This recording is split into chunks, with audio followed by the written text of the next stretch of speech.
መልስ ስጡን፣ አለበለዚያም እኛ ከተሐድሶ ጎራ እንቀላቀላለን የሚል የህዝብ ማዕበል ተነስቷል። ስለዚህ እኛን ትክክለኛም አድርጎናል ብለን እናምናለን።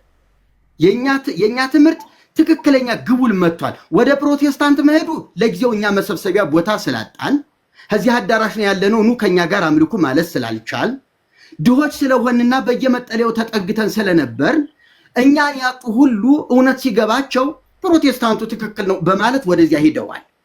እናዝናለን እኛ ያገለገልናቸው ሰዎች ወደዛ በመሄዳቸው። ነገር ግን አሁንም ቢሆን እግዚአብሔር ይመስገን ፕሮቴስታንቶች ጋር ከገቡ እንዴት እናንተን ትክክል ያደርጋቸዋል? አንድ ጥያቄ ነው የሚቀሩት። ማለት ምንድነው ነጥቤ፣ እነዚህ 10 ሚሊዮኖች ከኢትዮጵያ ኦርቶዶክስ ተዋሕዶ ቤተክርስቲያን ወጥተው ወደ ፕሮቴስታንት የሄዱት እናንተ እስክንቋቋም ቤት እስክናገኝ ባደራ እናንተ ጋር ይቀመጡልን ብላችሁ ነው? እንግዲህ በፍጹም ቆይ ፕሮቴስታንቶች ጋር የሚሄዳቸው ከሆነ ገብቶታል ጥያቄ። በጣም ነው የገበኝ እንጂ በጣም እውነት የማይረሳ ሲያስቀኝ የሚኖር ጥሩ ሐሳብ ነው እውነት የነገርከኝና እውነት ለመናገር እንደዛ ቆጥረን ባደራ የምንሰጠው ሰው የለንም። ሲጀመር ሲሄዱም እኛ እናውቃቸው ከቤታቸው ወጥተው ነው ወደዛ የኛን ትምህርት ይሰማሉ፣ ጥያቄ ይፈጥርባቸዋል፣ ቤተክርስቲያኒቱን ይጠይቃሉ፣ መልስ ያጣሉ፣ በአቅራቢያቸው ወዳለ ፕሮቴስታንት ነው የሚገቡት። ይሄ ነው ችግሩ እንጂ እኮ ወደኛ ደውለው እኛን አማክረውማ ቢሆን ኑሮ አትውጡ፣ እዚያው ጠብቁ፣ ግድ የላችሁም እኛ የምንመጣበት ጊዜ እየተቃረበ ነው፣ እዚያው ጠይቁ፣ ጥያቄ አቅርቡ፣ ጥያቄያችሁ መልስ ሲያጣና ውጡ ስትባሉ ብቻ ከኛ ጋር እንነጋገራለን እያልን እኮ ብዙ ያስቀመጥነው ህዝብ እኮ አለ። አሁንማ እኛም እግዚአብሔር ይመስገን ብዙ ሰው እያስቀመጥን ነው። እዚያው አትውጡ፣ እዚያው ዋጋ ክፈሉ፣ እዚያው ጠብቁን እንመጣለን እያልናቸው ብዙ ህዝብ አስቀምጠናል።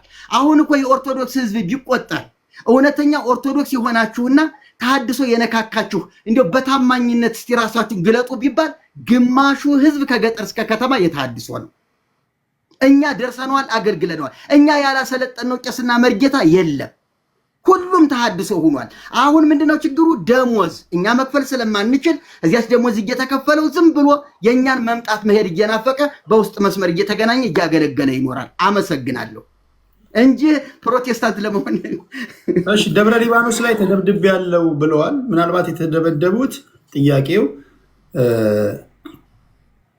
አሁን በሚያራምዱት እኩይ ተግባር ቢሆንስ የሚል ጥያቄ ምናልባት ጽፈውት ከሆነ ላስታውስ ብዬ ነው።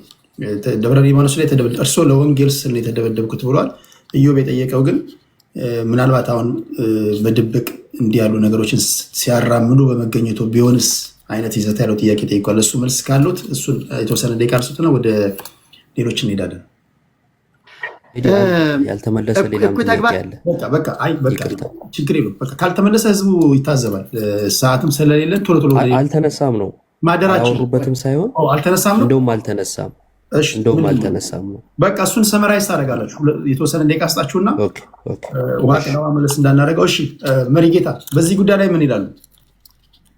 እኔ ደብረ ሊባኖስ የሄድኩት መጀመሪያ ጎፋ ገብርኤል ካቴድራል እያለሁ በተሐድሶ ተጠርጥረሃል ተብሎ ማህበረ ቅዱሳን በጋዜጣ በመጽሔት ሲያወጣኝ ሊቃውንት ጉባኤ ተሰየመና ሊቃውንት ጉባኤ ጠረኝ።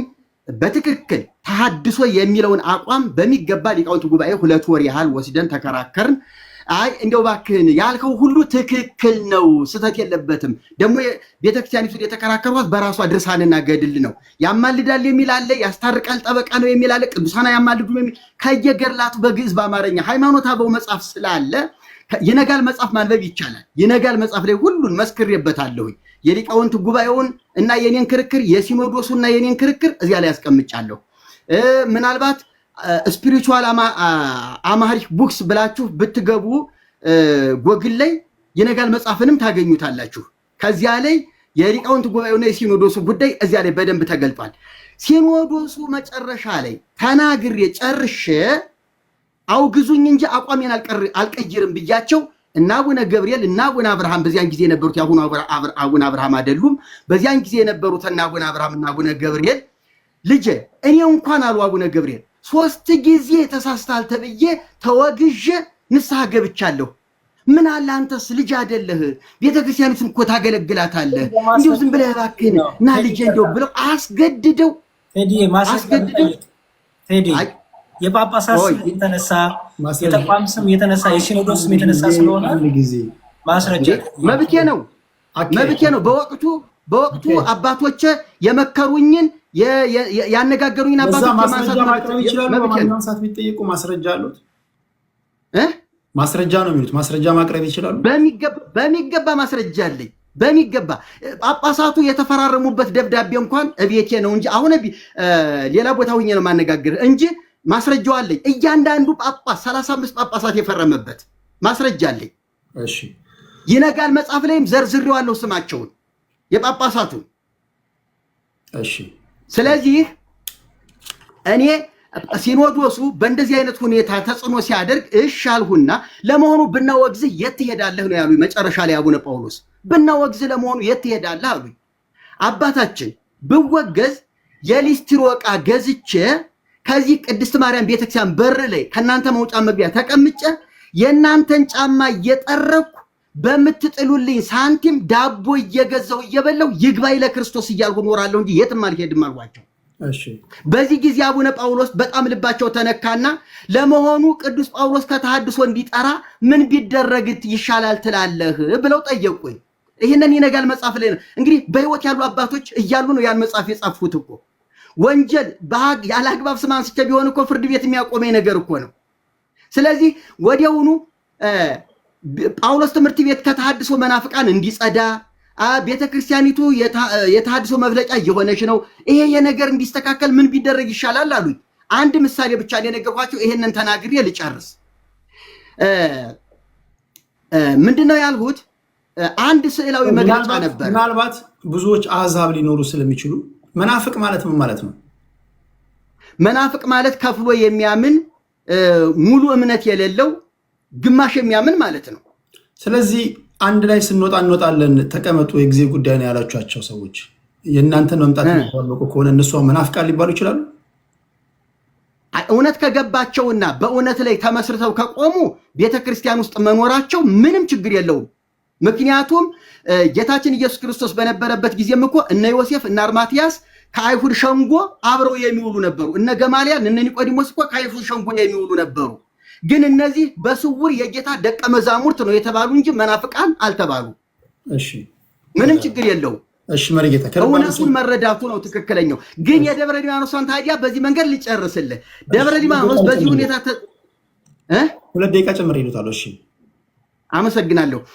ደብረ ሊባኖስ በዚህ ሁኔታ በቃ የት ብትቆይ ይሻላል ተብዬ ፍልሰታ ጾም ላይ ደብረ ሊባኖስ የእንታ ገብረ ሕይወት አሉ።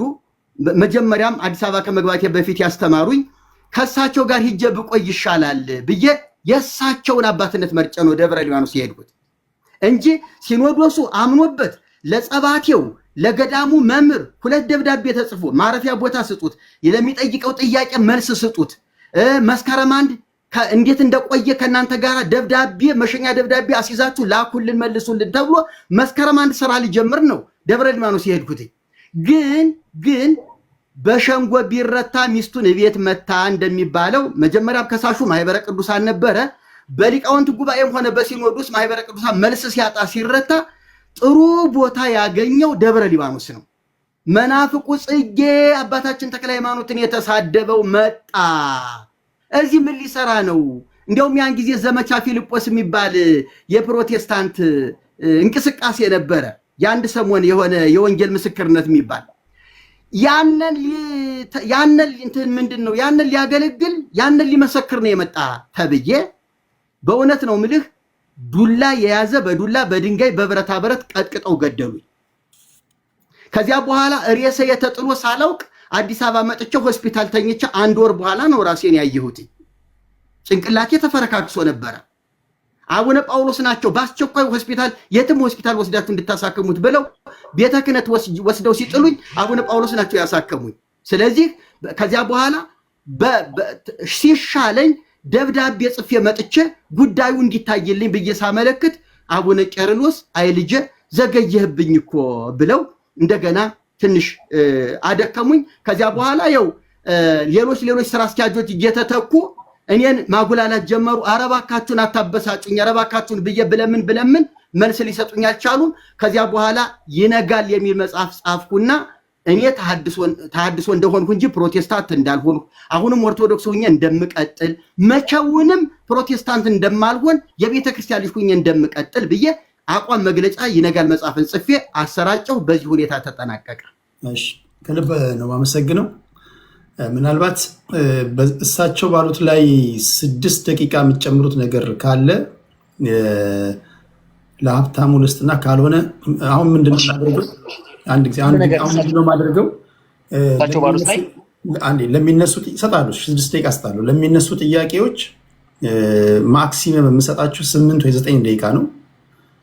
ጥያቄ አቅራቢዎችም ጥያቄያችሁን አጠር አድርጋችሁ ታቀርቡና በ8 ወይ በ9 ደቂቃ እዚህ ጋር ደውል ይደውላል። ደውሉ ሲደውል በተቻለ መጠን ታቆማላችሁ። ያው ያለ እኔም ካስቀመጥኩት ጊዜ በጣም እየሄደብኝ ስለሆነ ማለት ነው። በተረፈ ግን አድማጭ ተመልካቾቼ ከግራም ከቀኝ እያያችሁ እያላመጣችሁ የሚበጃችሁን እየወሰዳችሁ ጥያቄ የተጠየቀውንም እየሰማችሁ ያልተመለሰንም አልተመለሰም የማለት አእምሮ እንዳላችሁ ስለምተማመንባችሁ ፍርዱን ለእናንተ ተዋለው። ሙሉውን ደግሞ የዚህን ውይይት እንዲሁ ቀደም ሲል እንዳልኳችሁ ቴዲ ሐዋሳ የቴሌግራም ቻናል ላይ እዛ አስቀምጥላችኋለሁ። ሳይቆረጥ ሳይበረዝ ማለት ነው። አንድ በአንድ ቤቶቻችሁ ገብታችሁ ትወያዩበታላችሁ። የተጠየቀው ነበረ የተመለሰው ነው ለማለትም እንዲመቻችሁ ማለት ነው። ውሸትም ከሆነ ከፎቶና ከማስረጃ ጋር እያይዛችሁ ትፖስታላችሁ። እኔንም ሜንሽን አድርጉኝ ማየት እንድችል ማለት ነው። ፍርድ እናንተ ነው። 6 ደቂቃ ልስጥህና ሀብትሽ፣ ከዛ ወደ መዝሙረ ጥያቄዎች ይሄዳሉ። የተሐድሶ አገልግሎት የሚለው ወንድማችን ወጣ ብሏል መሰለኝ። አሁን እየጠየቀክ መሰለኝ ከታች እየጻፈልክ ነበር። ከቻለ ብታስገባው ብዬ ነው። ቅድም ነበረ ውስጥ ከኛ ጋር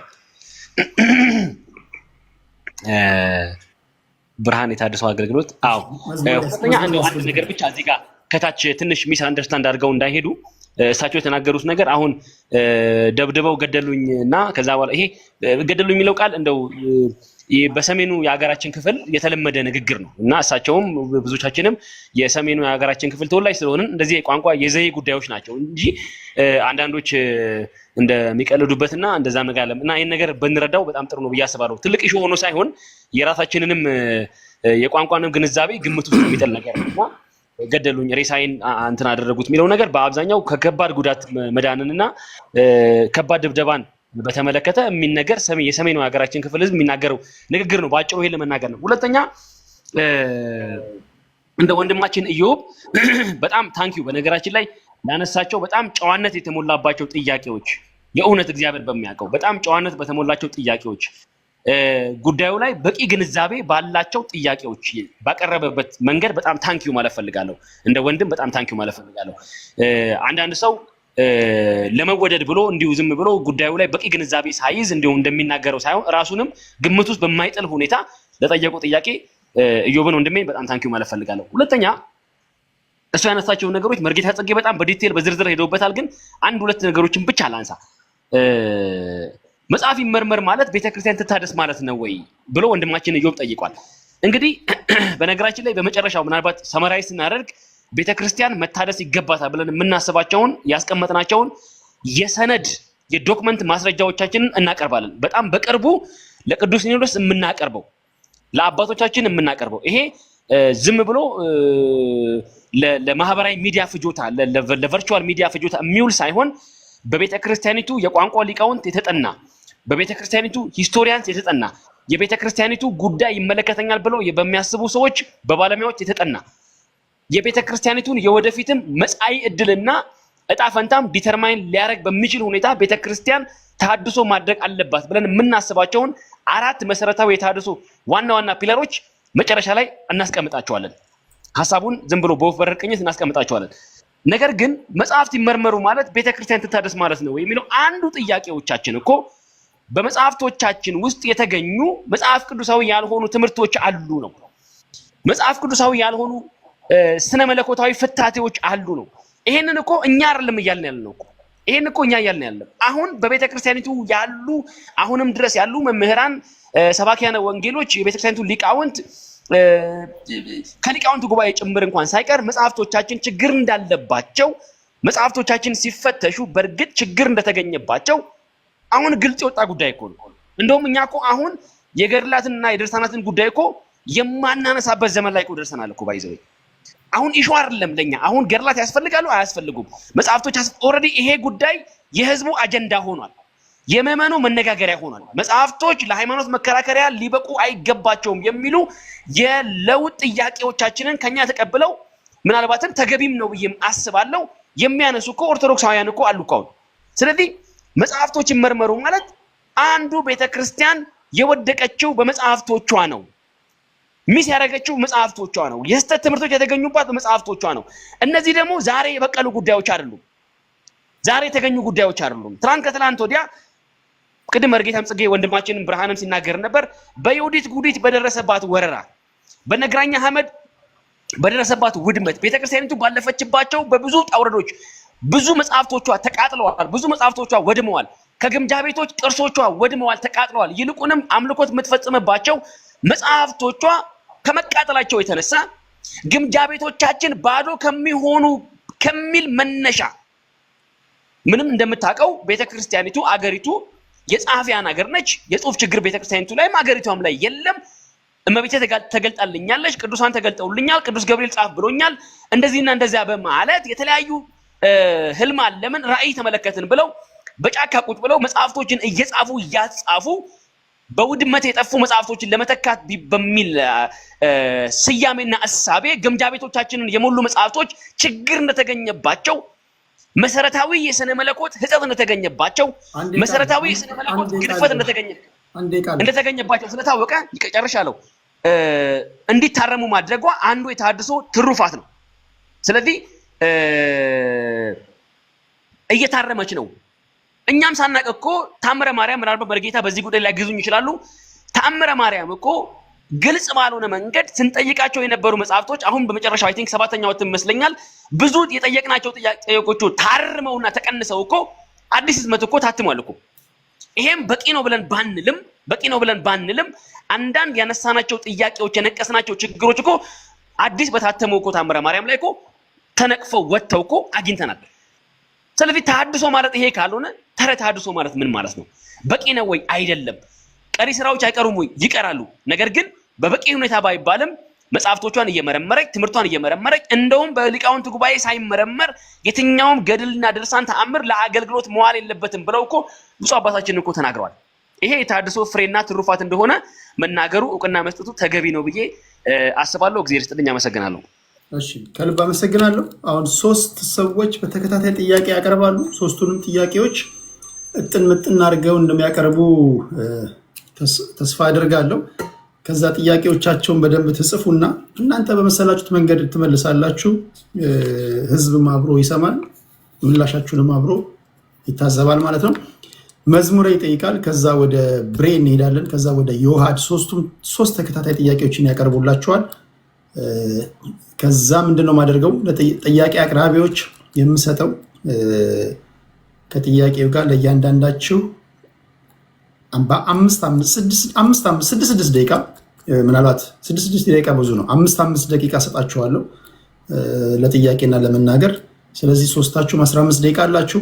እናንተ ለመመለስ ለሶስቱ ጥያቄዎች ለሶስታችሁም 8 ወይ 9 ደቂቃ አስጣችኋለሁ። ልክ ሲደውል አስቆማችኋለሁ።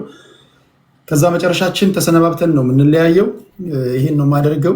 ቢኒያም ምናልባት የምትለው ነገር ካለ ለቢኒያም የተወሰነ እድል ሰጠውና እንሰነባበታለን ማለት ነው። ክብራትና ክብራን አስቀድመው ሼድ ይሰጣለሁ ብለኛል መሰለኝ። እኔማ መጨረሻ ላይ ለአንተ ጥያቄ ሰጠው ጠይቃር ልዩ ወይ ከቢኒያም ተነሳ ነገር አለ ስልህ ሰጣለሁ መጨረሻ ላይ ብለኝ ነበር።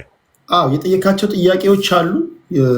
አግባቡ መልሷል አልመለሱም የሚለውን ለህዝብ እንፈርዳለን። ግን ማስተካከያ አለ ካልክ ምናልባት ከቢኒያም ቀጥሎ 4 ደቂቃ ሰጣለሁ። ለዩ ከ4 ደቂቃ አይበልጥም። ሰዓት ላይ አሁን ስትሪክት ነው መሆነው። 5 ደቂቃ ለመዝሙር ለብሬ እና ለዮሐድ ሰጣለሁ። ለመላሾች 8 ደቂቃ ሰጣለሁ። ለቢኒያም እንደዚሁ ለአንተ 6 ደቂቃ ሰጣለሁ። ለኢዮብ 4 ደቂቃ ሰጣለሁ። የመጨረሻ ይሆናል። ሰው እንዳታስገቡ። ይሄ የመጨረሻችን መሰናበቻችን ስለሚሆን ማለት ነው። መዝሙር ይቀጥል። በነገር ላይ ቴንክ ዩ መዝሙር ነው። ሞዴሬተሮች የሉም። እሱ ነው እያገዘኝ ያለው። አስገባ የምትሉትን ሰው ፌሮ ነው እያስገባ ያለው መዝሙር ነው እና ቴንክ ዩ ከልብ አመሰግናለሁ። መዝሙር እሺ ቴዲ እኔ ጋይ ጽጌ ልጠይቅና ቶሎ ይመለስ 5 ደቂቃውን ከሳቸው ጋር መጨረስ እችላለሁ። ሚቶትን ያንሱና አንዴ ቶሎ ትልቁ ላይ ልሁንና ባክኤንድ ፎርዝ እንዳይሆን አደራ፣ ባክኤንድ ፎርዝ እንዳይሆን። አይ ጥያቄን ብቻ ነው የራሳቸውን ሰምቼ አቆማለሁ ነው። ኦኬ ፎሎ አፕ ኩዌስችን እንዳይሆን ወደ ክርክር ሊወስድ ስለሚችል እሳቸው ያነሱት ላይ ነው ቴዲ፣ እሳቸው ያነሱት ብቻ ነው የማነሳው። እሺ ትልቁ ላይ ልሁንና ገድለ ተክለ ሃይማኖት ያነሱት ነገር አለና እሱን እንዲፈቱልኝ ይፈልጋለሁ። ኦኬ እንደዚህ ላድርግ አድርጋቸው ኤክስፓንድ ላድርግ።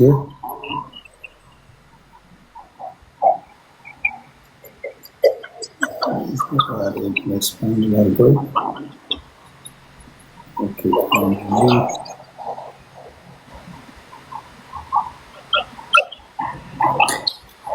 በትንሹ ሆነላችሁ። ኦኬ በእሳቸው ቦታ አድርገኝና እሳቸው እዛ ጋር ነው። ለምንድን ነው ታፕ እያደረጋችሁ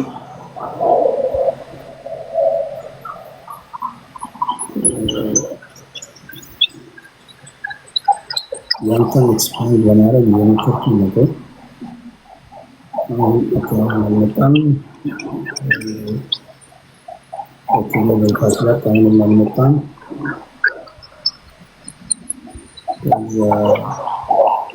እሺ ችግር የለውም ቴዲ፣ ግን እስከዛ ጥያቄውን ማቅረብ ትችላለህ። ችግር የለውም። እሺ እየሰሙኝ ነው ብዬ አምናለሁ። ጋይ ጽጌ እስቲ አንዴ ግዕዙን ይበሉልኝ። ጋይ ጽጌ የገድለ ተክለ ሃይማኖት ላይ ወናሁ ትመውት የሚለውን ግዕዙን ይበሉልኝ ሙሉውን እና ይተርጉሙልኝ በአማርኛ። ግዕዙን አንብበው ይተርጉሙልኝ። ቅድም ያሉበት መንገድ አለ እና ግዕዙን አንብበው በአማርኛ ይተርጉሙልኝ።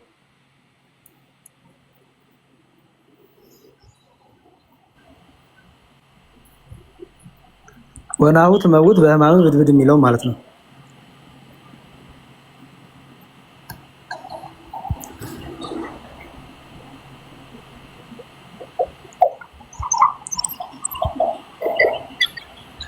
ኦኬ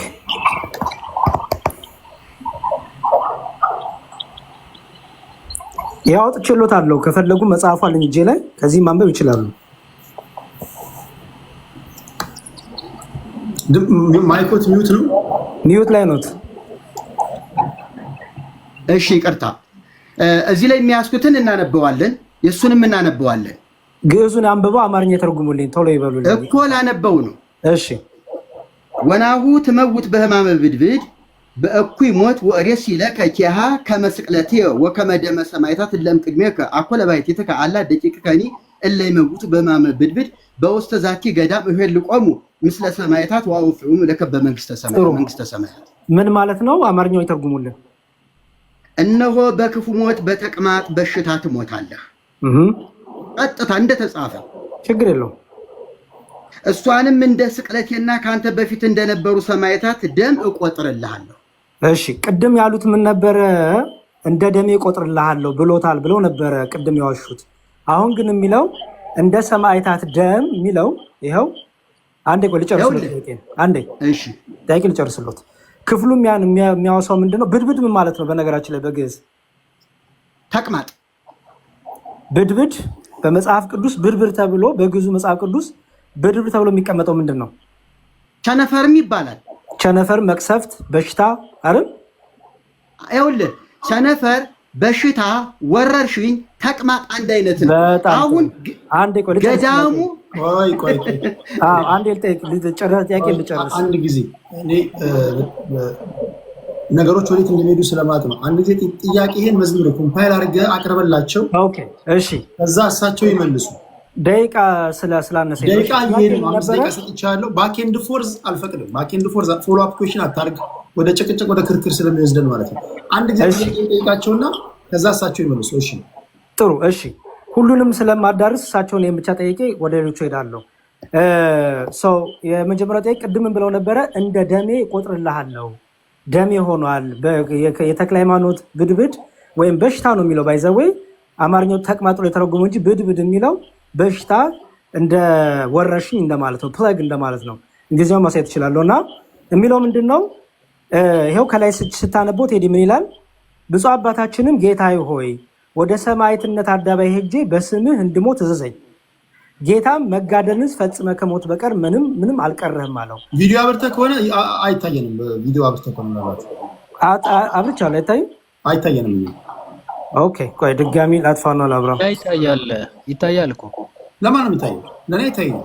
አሁንስ ይታያቸዋል? ኮሜንት ላይ እኛ ይታየናል። ገስት ላይ ነው። ኧረ ገስት ላይ ላላችሁ ይታያችኋል?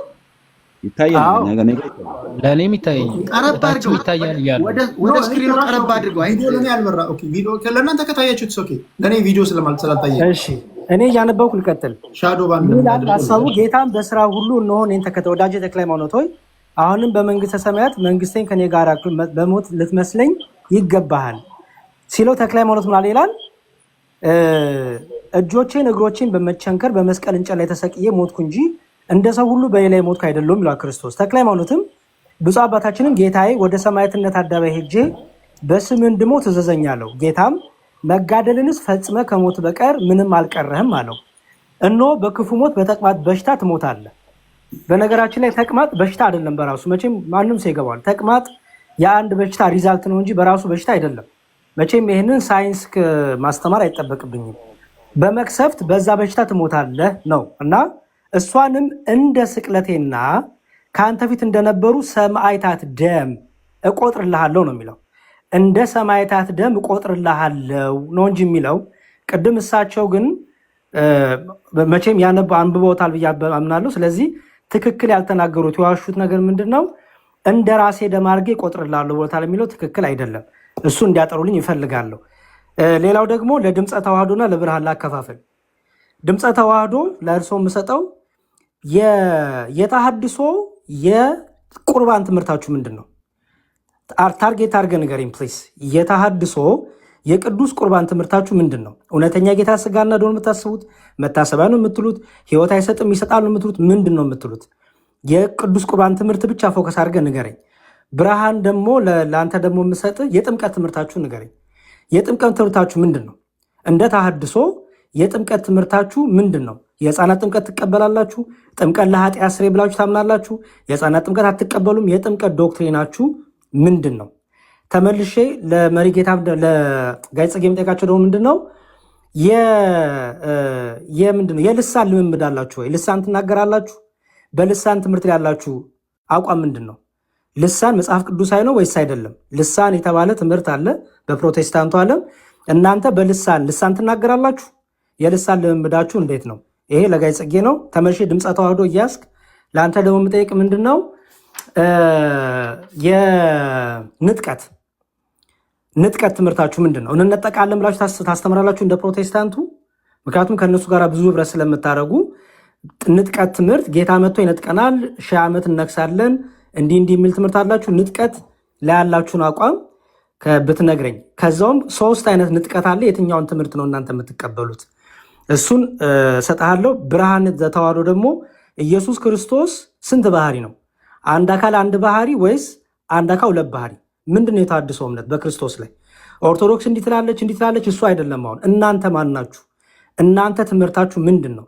የእናንተ ዶክትሪን ምንድን ነው? እነዚህ ላይ የዶግማ ትምህርቶች ላይ። ስለዚህ 2 ባህሪ ያመናችሁ ወይስ አንድ ባህሪ? የተሐድሶ እምነት ምንድን ነው በዚህ ላይ? እና ይሄንን ብታጠሩኝ ደስ ይለኛል።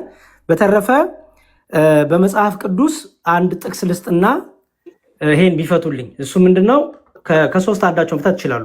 የሐዋርያት ሥራ ምዕራፍ 7 ቁጥር 35 ላይ የሐዋርያት ሥራ ምዕራፍ 7 ቁጥር 35 ሹምና ፈራጅ እንድትሆን የሾመ ማን ነው ብለው የካዱትን ይህን ሙሴን በቁጥቋጦ በታየው በመልአኩ እጅ እግዚአብሔር ሹምና ቤዛ አድርጎ ላከው ይላል። ሹምና ቤዛ አድርጎ ላከው። ስለዚህ ቤዛ ማለት አሁን ሙሴ ቤዛ ተብሏል። ሙሴ ቤዛ ነው ሲባል ምን ማለት ነው?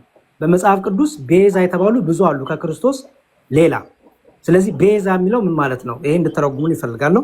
ጨርሻለሁ። ቴዲ አይደል? ደቂቃ አልቋል። በጣም እግዚአብሔር ይስጥልኝ። ከልብ አመሰግናለሁ መዝሙሬ። ለምን ግን የአንተ ቪዲዮ እንዳልታየኝ አላውቅም። በሌላ ግን አካውንት ስገባ ይታየኛል። ታፕታፕ እያደረጋችሁ አይገርምም? በሌላ አካውንት ስገባ አይቼዋለሁ፣ ግን አሁን ግን አይታየኝም። ፎቶ ብቻ ነው የሚታየኝ። እሺ ወደ ብሬ ልሂድ። ብሬ የምታነሳው ጥያቄ ሰብሰብ አድርገው እንዲመልሱ መልካም እሺ፣ ሁላችሁም እሺ፣ እሰማለሁ። ትሰማለህ። እሺ፣ እንዴት ቆያችሁ ብያለሁ። ምናልባት እንግዲህ ሰፊ ሀሳቦች ተነስተዋል። የተወሰኑ ጥያቄዎች ነው ያሉኝ። እኔ የመጀመሪያው ያው ኦርቶዶክስ ነው ይላል ትላላችሁ። ከኦርቶዶክስ ነው የወጣ ነው ደግሞ ኦርቶዶክስን ለማደስ ነው ትላላችሁ። ግን you have same shit with ፕሮቴስታንት ማለት ነው። በነገር ሁሉ ከፕሮቴስታንት ጋር ተመሳሳይ ናችሁ። ለምሳሌ በአምልኮ ህብረት በማድረግ በተለያየ መርሃ ግብሮች ኦልሞስት ተመሳሳይ እና ይሄ ከኦርቶዶክስ ይልቅ ከፕሮቴስታንት ጋር ነው ብዙ ህብረት የምታደርጉት የምትካፈሉትም እና እንዴት ነው ኦርቶዶክስና ኦርቶዶክስን ለማደስ ነው እያላችሁ፣ ነገር ግን ቀረቤታችሁ በሁሉ ነገር ኢቭን ፋይናንሻሊ ሰፖርት የምትደረጉት ቢሮ የሚሰጣችሁ አብራችሁ ህብረት የምታደርጉት በተለያየ መንገድ ማለት ነው በተለያየ መንገድ ህብረት የምታደርጉት ከፕሮቴስታንት ጋር ነውና እንዴት ነው እናንተ ኦርቶዶክስን ደግሞ ኦርቶዶክስ ነው ለማደስ ምን ሄደው ብላችሁ ለማለት አይከብድም ወይ? የመጀመሪያው ጥያቄ እሱ ነው። ሁለተኛው አምስቱ አዕማደ ምስጢር ዶግማ ሊሆን አይችልም ተነስቷልና ከጽጌ ስጦታው ማለት ነው። አምስቱ አዕማደ ምስጢር በምን ስሌት ነው ዶግማ ሊሆን የማይችለው? እንዴት ነው ዶግማስ መሆን የማይችልበት? ምክንያቱም አምስቱን አዕማደ ምስጢር እንግዲህ አያውቋቸውም ብዬ አላስብም። ምስጢረ ሥላሴ ዶግማ ነው፣ ምክንያቱም የሚፋለስ ነገር የለውም፣ ወይ ደግሞ የሚቀነስ የሚጨመር ነገር የለውም። ምስጢረ ሥጋዌ ዶግማ ነው፣ የሚቀነስ የሚጨመር ነገር የለውም። ምስጢረ ጥምቀት፣ ምስጢረ ቁርባን እንዲሁም ደግሞ ምስጢረ ትንሣኤ ሙታን የሚለዋወጥ ነገርና የሚቀነስና የሚጨመር የሆነ ሰዓት ላይ ከሆነ ሰው ወይ ደግሞ ከሆነ ትምህርት ተነስቶ ለሆነ ሰው የሚስተካከልና የሚቀነስ ነገር የለውም። ቤተክርስቲያኒቱም ለነዚህ ቁጭ ብላ የሆነ ጊዜ ላይ ወይ ቢስተካከሉ የምትላቸው ትምህርቶች አይደሉም። እነዚህ አምስቱ አዕማድ ወይም ምሰሶዎች የማይለወጡ የቤተክርስቲያኒቱ ትምህርቶች ናቸውና አምስቱ አዕማደ ምስጢር ዶግማ ሊሆኑ አይችሉም ሚል ሀሳብ ሲነሳ ሰምቻለሁና አምስቱ አዕማደ ምስጢራት ዶግማ ካልሆኑ አፍተሮል ዋናው ነገር ፈርሷል ማለት ነው። አምስቱ አዕማደ ምስጢራት ዶግማ ካልሆኑ ዋናው ነገር ፈርሷልና የፈረሰ ነገር ደግሞ አይታደስም። የፈረሰ ነገር እንደው ይታደስ እንኳን ተብሎ ቢባል የፈረሰ ነገር አይታደስም ያለ ነገር ነውና ዶግማው አምስቱ አዕማደ ምስጢራት ዶግማ ካልሆኑና አምስቱ አዕማደ ምስጢራት ከፈረሱ ምኑን ነው የምታድሱት? የሚታደሰው ነገር ሳይጠፋባችሁም ወይ? ምክንያቱም አምስቱ አዕማደ ምስጢራት ዶግማ ሊሆኑ አይችሉም የሚል ሀሳብ ቅድም በጽጌ ስጦታው በኩል ተነስቶ ስለነበረ ማለት ነው። ሶስተኛው ጥያቄ ምስጢረ ሥጋዌ የኑፋቄ ትምህርት አለበት፣ እንደዚሁ ቃል በቃል ነው የተባለው። እንግዲህ ምስጢረ ሥጋዌ የኑፋቄ ትምህርት አለበት ብለው ቀጥሎ ቤዛ ኩሉ ዓለም ቅድስት ማርያምን ቤዛዊተ ኩሉ ዓለም ተብላለች። ስለዚህ የምስጢረ ሥጋዌ ትምህርት ኑፋቄ አለበት አሉ። አሁን እመቤታችን ቅድስት ድንግል ማርያም ቤዛዊተ ኩሉ ዓለም ስለተባለች የምስጢረ ሥጋዌ ትምህርት እንዴት ነው ኑፋቄ አለበት ሊባል የሚችለው? ተመሳሳይ ነው ወይ? ምክንያቱም ጌታችን ኢየሱስ ክርስቶስን አሁን የምስጢረ ሥጋዌ ትምህርት ብለን ስናስተምር ምስጢረ ሥጋዌ ስንል የቃልን ስጋ መሆን ወይም የአምላክን ሰው መሆን የምናስተምርበት ትምህርት ነው ምስጢረ ሥጋዌ ማለት ነው። ምስጢረ ሥጋዌ። ስለዚህ ምስጢረ ሥጋዌ እንዴት ነው ኑፋቄ አለበት የምስጢረ ሥጋዌ ትምህርት ብሎ በድፍረት መናገር የሚቻለው? ከእመቤታችን ቤዛዊተ ኩሉ ዓለም መባል ጋር ተያይዞ ይሄንንም ቀጥሎም ከገድለ አቡነ ተክለ ሃይማኖት ጋር አያይዘውት ነው ያወሩት።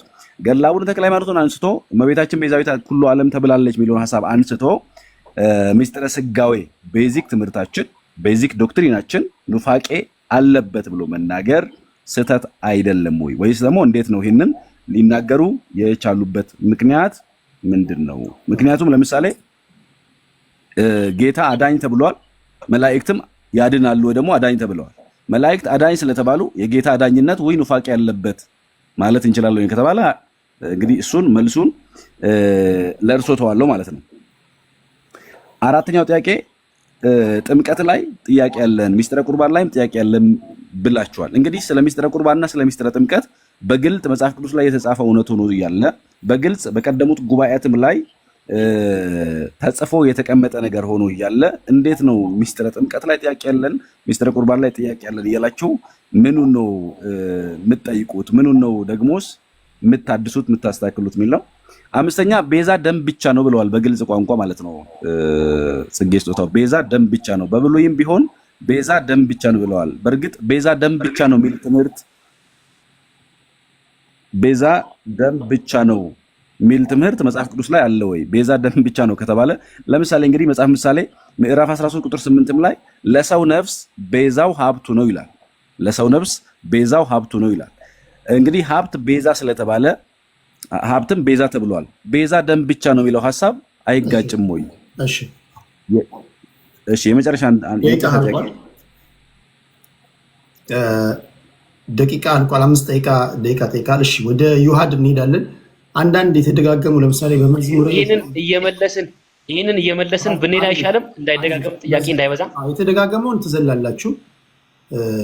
እኔም ሰዓት ስለሌለኝ ቶሎ ቶሎ መጨረሻ የተጠየቁትን እየመለስን ብንሄድ ጥሩ ነው ብዬ ነው። ቴዶ ድግግሞች ጥያቄ ከዚህ በኋላ እንትን ላለ ማለት የዮሐድን ጥያቄ 5 ደቂቃ ልስጠውና እናንተ በቂ ደቂቃ ልስጣችሁና እንትን እንላለን። ጠቀልሏል ይህን ጉዳይ። እሺ ዮሐድ 5 ደቂቃ አለ ወንድሜ። ወይ እሺ አመሰግናለሁ።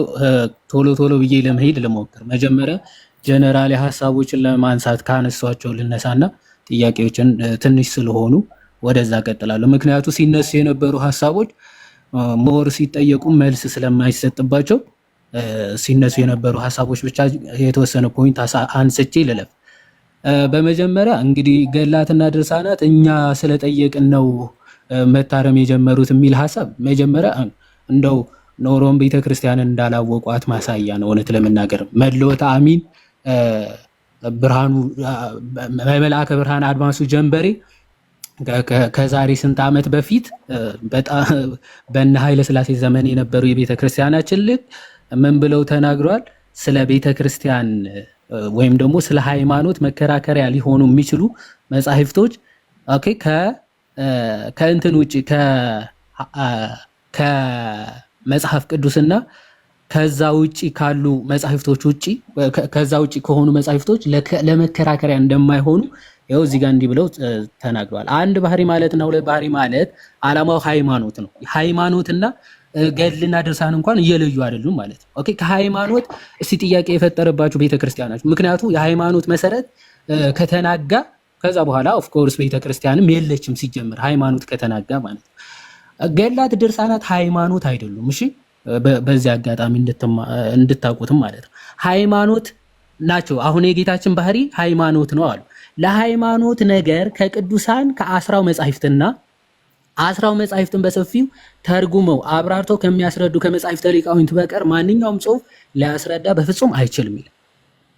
ምንድነው ለሃይማኖት መማሪያ ሊሆን የሚችለው ወይም መከራከሪያ ሊሆን የሚችለው 10 መጻሕፍት ማለት መጽሐፍ ቅዱስ ብሉይና ሐዲስ፣ ከዛ ደግሞ እነሱ የተብራራውባቸው ምን የሊቃውንት መጻሕፍት ብቻ ናቸው። ከዛ ውጪ ገድልና ድርሳን ለሃይማኖት መመስረቻ እንኳን አይሆኑ።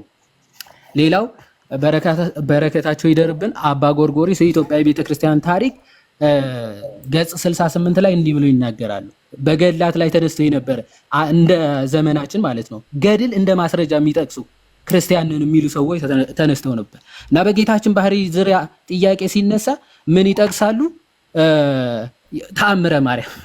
ተአምረ ማርያም የሚጠቅሱ ለሃይማኖት እንደ መከራከሪያ ማለት። ለዛ ምንድነው መልስ የሰጡት የኛ ሊቃውንቶች? እንደው ከምታስተምረው ከአራቱ ጉባኤያት አጣህና ስለ ሃይማኖት ተአምረ ማርያም ትጠቅሳለህን ቢሏቸው ከጉባኤ መጽሐፍማ የለም አሉ ይላል። ኦኬ ልክ እንደዚህ ናቸው። ተአምረ ማርያም ለሃይማኖት መከራከሪያ የሚጠቅሱ ሰዎች በጉባኤያት ጥንት በበሩ ሜዳ ጉባኤ ነው። ይሄ ቦሩ ሜዳ ጉባኤ ማለት ጥንት የተካሄደው ጉባኤ ማለት።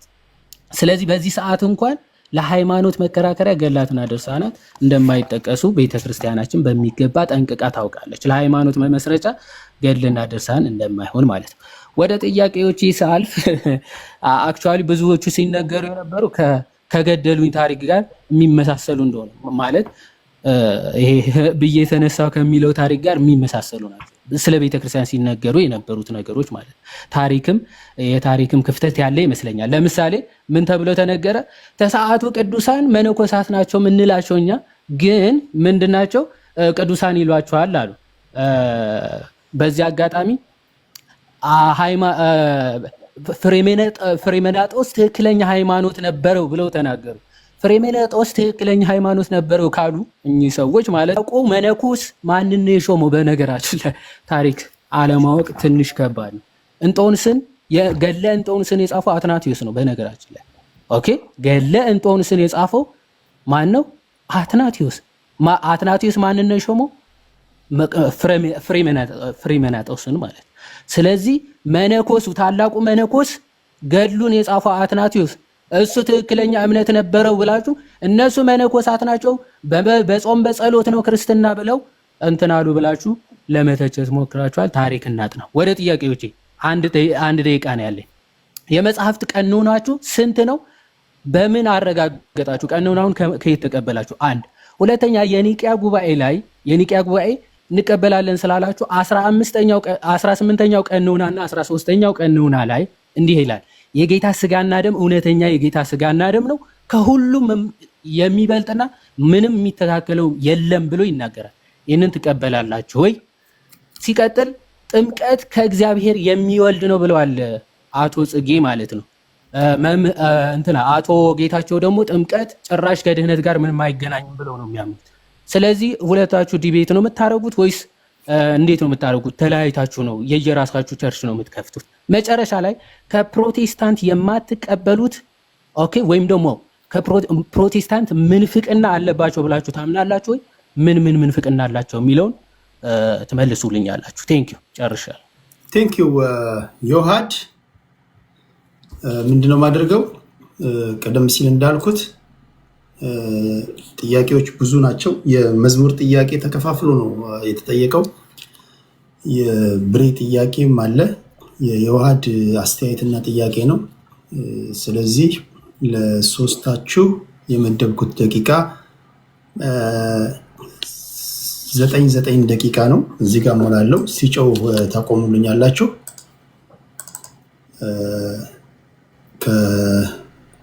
ከመሪጌታ ጽጌ ይጀምራለሁ።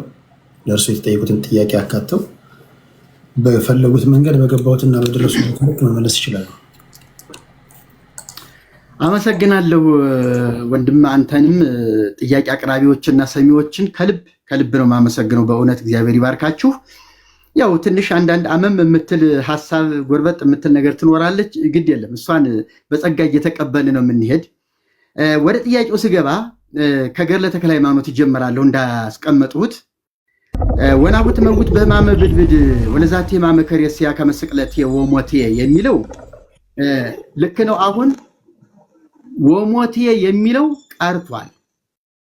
እኔ ቤተክርስቲያን ስታስተምረኝ ገድለ ተክለ ሃይማኖትን ቤተክርስቲያን ገዳም ውስጥ በተማርኩበት፣ ቅዳሴ በተማርኩበት፣ ባስመሰከርኩበት፣ ጉባኤ ተከየ ባስተማርኩበት ጸበል ቤት የሚነበብ ገድላት ድርሳናት ሞልተውን ነበረ። በዚያ ገድላት በግዕዝ የማውቀውን ነው አሁንም ቢሆን የምናገረው። ምናልባት አሁን ታምረ ማርያም ላይ ብዙ የተቀነሰ የታረመ ነገር አለ፣ ገድለ ተክለ ሃይማኖት የታረመ ነገር አለ። እንዳልኸው ወደ ገድሉ ስመጣ አሁን ባየነው ገድል ላይ ወናሁ ትመውት በሕማመ ብድብድ ወለዛቲ ሕማመ ከሬስያ ከመስቅለቴ ብሎ ወደ ሰማዕታት ደም ነው የሄደው። አሁን ይኸውልህ ደም ስለቀረች ስቅለትን ልንክደው አንችልም። እንደ ስቅለቴ ካለ ስቅለቱ ምንድን ነው የሚያሳየው? መስዋዕቱ አይደለም ወይ? ደሙ ቤዛነቱ አይደለም ወይ? ምን ትርጉም እንሰጠዋለን? እኔ የምረዳው በእውነት እንደው እንደማንም አይደለም ይሄንን የምናገረው፣ እንደ ቤተ ክርስቲያኒቱ አስተምህሮ ስልት ነው የምናገረው። ይሄንን ሁሉም ሰው እንዲያውቅልኝ የምፈልገው የኔ የአስተምህሮ ስልትና ይዞታ እንደ ኦርቶዶክስ ወንድሞችም የሚናገሩት ይሄንን ነው በነገራችን ላይ። እና እንደ ስቅለቴ ቆጥርልሃለሁ ካለ እንደ ሞቴ ማለቱ አይደለም ወይ? ነው ስቅለቱ የሆነ ሌላ ትርጉም አለው። ስለዚህ ይሄንን እንዳነሳሳትና ተክለ ሃይማኖት ደማቸውን ወረድ ለማድረግና የክርስቶስን ስቅለት ከፍ ለማድረግ ለመለየት የሚደረግ ሲስተም ጥሩ አይደለም። እንደገና ሁለት ጊዜ ስህተት መፈጸም ይሆንብናልና እንደዚያ እንዳይሆንብን እንጠንቀቅ የሚል መልስ ነው ያለኝ። እና ስቅለት ካለ በቂ ነው። ደሙ ባይጨመርም ተደጋጋሚ ቃል ነው እንጂ የሚሆነው አብርሃም ብሎ ይላል መጽሐፍ ቅዱስ። 3 ጊዜ አብርሃም ሊል ይችላል። አብርሃም በማለቱ 3 ጊዜ በመጥራቱ 3 ትርጉም አንሰጠውም። ለአጽንዖተ ነገር ደጊመ ቃል ነው። በቃ ለአጽንዖተ ነገር አንድ ነገር አጠንክሮ ለመናገር አምርሮ ለመናገር ብርቱ መልእክት ለማስተላለፍ ሰውየው ትኩረት ሰጥቶ እንዲሰማ የሚደረግ ድግግሞሽ ነው እንጂ 2 መልእክት 3 መልእክት ስላለው አይደለም። ስቅለትየ ሞትየ ብሎ ቢል ወይም ደምየ ብሎ ቢል ምንም ለውጥ አያመጣም። ስቅለትየ የሚለው ይጠቀልለዋል። ደምየ ብሎ ቢል ደግሞ ሁሉንም ይጠቀልለዋል። እና ይሄንን ምንም ልንለው አንችልም። እንደተጻፈው ነው፣ እውነት ነው። ሙሴ ቤዛ ተብሏል የሚል ቀጥሎ ያስቀመጥኩት ቃል ተቀምጧል።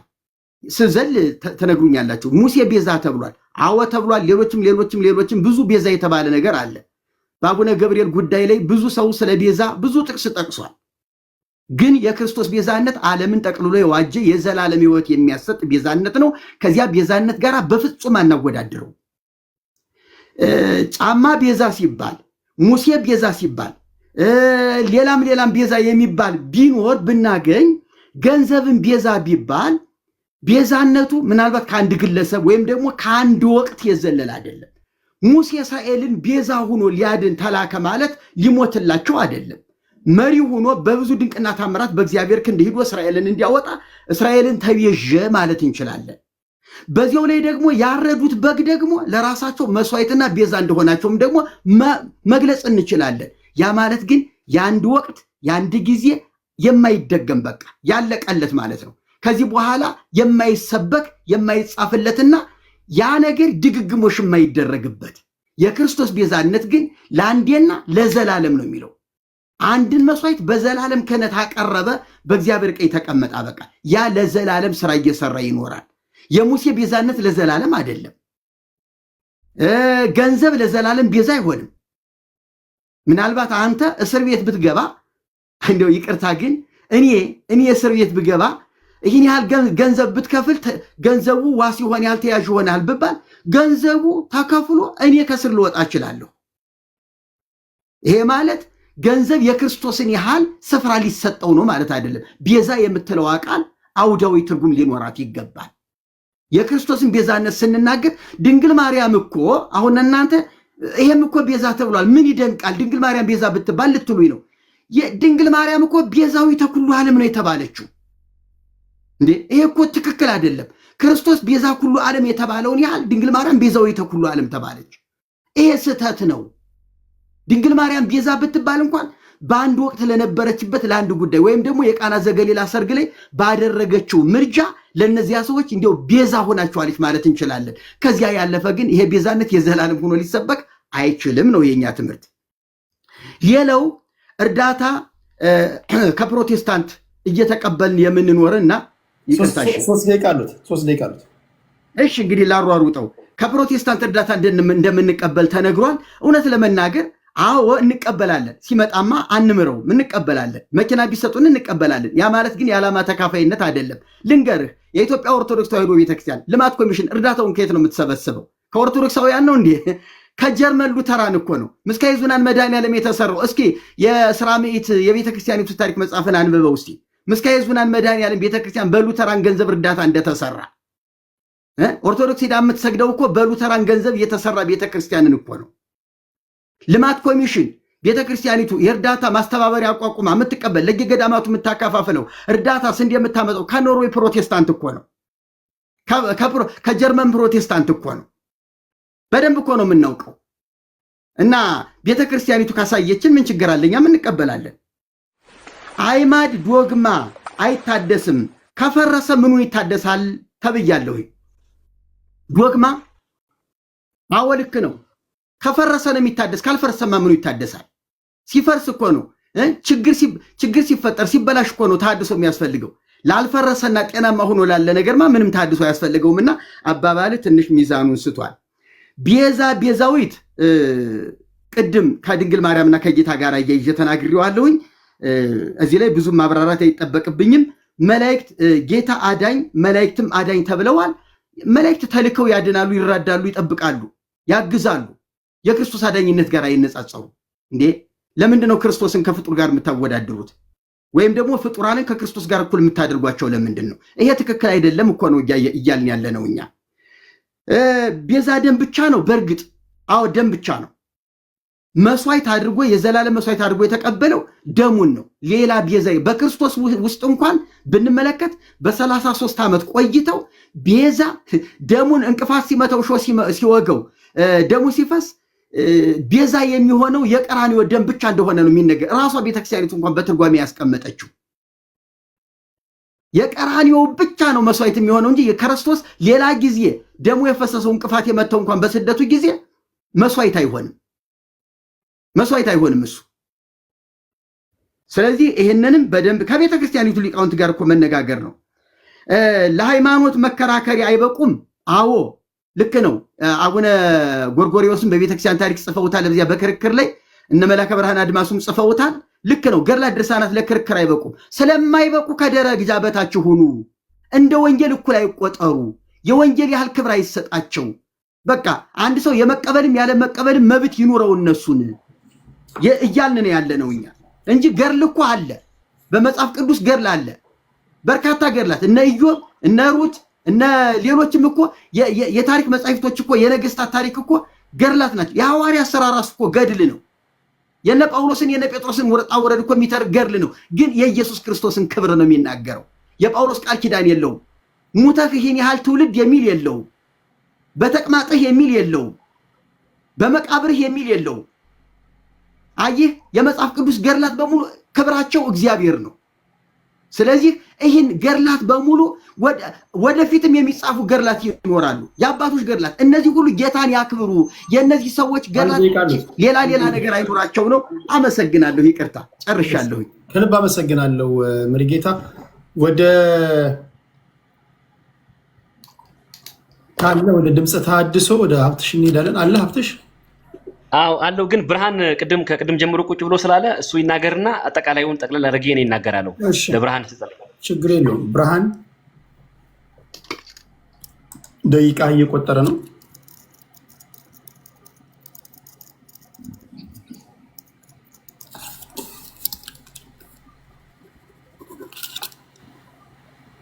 እያወራ ከሆነ ምናልባት ሚዩት ነህ ብርሃን። ድምፅ አይሰማም እያወራ ከሆነ። አሁን ይሰማል? አሁን ይሰማል። ይሰማል። እሺ፣ ለእኔ ወንድሜ መዝሙር የጠየቀ ጥያቄዎች አሉ። ለእኔ የሰጠኝ ጥያቄዎች እነሱን እመልሳቸዋለሁ። ስለ ጥምቀት እና ስለ ባህሪ ጠይቆኛል። ስለ ጥምቀት ልናገር። በመጀመሪያ መነሻ የማደርገው የእግዚአብሔርን ቃል ነው። ስናወራ ሁል ጊዜ እኛ ነገሮች ይለወጡ፣ ይታደሱ፣ ይቀየሩ ስንል የሰው ሐሳብ ይዘን ወይ ሰው የጻፈውን ሐሳብ ይዘን ወይ የራሳችንን የፈጠራ ሐሳብ ይዘን አይደለም። ሁል ጊዜ ሚዛን አለን። ከሚዛናችን ተነስተን ነው የምንመዝንበት፣ የምናጣራበት፣ አጥልለን የምናስቀምጥበት የከበረ የእግዚአብሔር ቃል ስላለ ሁሌ የምናወራውን ነገር ከእግዚአብሔር ቃል አንጻር ነው የምናወራው። ቪዲዮ አልበራም። ስለዚህ ቪዲዮ አልበራም። ሶሪ እንትኑ ስላስቸገረኝ ነው። የኔትወርክ ችግር ነው። ቀድም ከፍቼ ነበር እኮ ምንም ችግር የለውም። ስለዚህ ያመነ የተጠመቀ ይድናል፣ ያላመነ ግን ይፈረድበታል። እንደመነሻ ማርቆስ ወንጌል ምዕራፍ 16 ላይ ያለውን ሐሳብ ይዤ ነው የምናገረው። ተብሎ እንደተጻፈ ያው ሰዎች ወንጌል ይሰማሉ፣ ከሰሙ በኋላ ደግሞ ያምናሉ፣ ከዚያ ይጠመቃሉ። መጠመቅ ያው ትእዛዝ ስለሆነ በሮሜ 6 ላይ ያለው ትእዛዝ ነው። ጌታ ያዘዘው ትእዛዝ ስለሆነ ያ ጥምቀት በዛ መልክ ይከናወናል። ያው በዚህ ክፍል እንደምንመለከተው እምነት ከጥምቀት እንደሚቀድም እናያለን። ምክንያቱም በመጀመሪያ አንድ ሰው ማመን አለበት፣ ቃሉን ማመን አለበት። ያን ያመነውን ቃል ደግሞ ቃሉን መስማት አለበት። ከሰማ በኋላ ደግሞ ያምናል፣ ካመነ በኋላ ደግሞ ይጠመቃል፣ ትእዛዙን ይፈጽማል ማለት ነው። ስለዚህ በዚህ ነው የምናምነው እኛ። በቃሉ ስናምን ይሄንን ነው እንደ መርህ አድርገን የምንከተለው። ሁለተኛ ስለ ሕፃናት ጥምቀት ነው መሰለኝ በዚሁ አያይዞ ወንድሜ የጠየቀኝ። ሕፃናት ጥምቀት ላይ እንግዲህ በዚህ ቃል መሰረት ስንሄድ ቃሉን ተደግፈን ስንከተል ሕፃናትን በመጽሐፍ ቅዱስ ላይ አንድም ስፍራ አጠመቁ ወይም ተጠመቁ የሚል አናይም። አሁን በግምት ካልተናገርን በስተቀር ብዙ ሰዎች አንድ ላይ ስለተጠመቁ ሕፃናት እዛ ውስጥ አሉ እያልን የራሳችንን ግምት ልንሰጥ አንችልም። መጽሐፍ ቅዱስም ተደግፈን ግን ስንናገር አንድም ስፍራ ላይ ሕፃናት ተጠመቁ የሚል ቃል አናገኝም። መጽሐፍ ቅዱስ ግን የሚነግረን በመጀመሪያ አመኑ፣ ቃሉንም የሰሙት አመኑ፣ ካመኑ ተጠመቁ እያለ የሐዋርያት ሥራም ላይ ይህንኑ ሐሳብ ይነግረናል። ስለዚህ በዚህ መርህ መሰረት የሐዋርያት ሥራ መጽሐፍን ቃሉን የተቀበሉት ተጠመቁ፣ ነገር ግን እግዚአብሔር መንግስትና ስለ ኢየሱስ ክርስቶስ ስም እየሰበከላቸው ፊልጶስ ባመኑት ጊዜ ወንዶችም ሴቶችም ተጠመቁ ነው የሚለው። ባመኑ ጊዜ ተጠመቁ እያለ ነው የሚናገረው። ስለዚህ ጥምቀት በመጀመሪያ ከማመን ከመስማት ከዛ ከማመን ቀጥሎ መጠመቅ ነው። ስለዚህ ሕፃናትም እዚህ ስፍራ ላይ መጽሐፍ ቅዱስ ላይ ተጠመቁ የሚል ሐሳብ የለም። ስለ ጥምቀት ማዳን ደግሞ ጥምቀት ያድናል አያድንም በሚለው ላይ አሁንም ጥምቀት ስለ ጥምቀት ጌታችን መድኃኒታችን ኢየሱስ ክርስቶስ እንደተናገረው አንድም ስፍራ ላይ እኔ ጥምቀት ያድናል የሚል ነገር አላየሁኝም።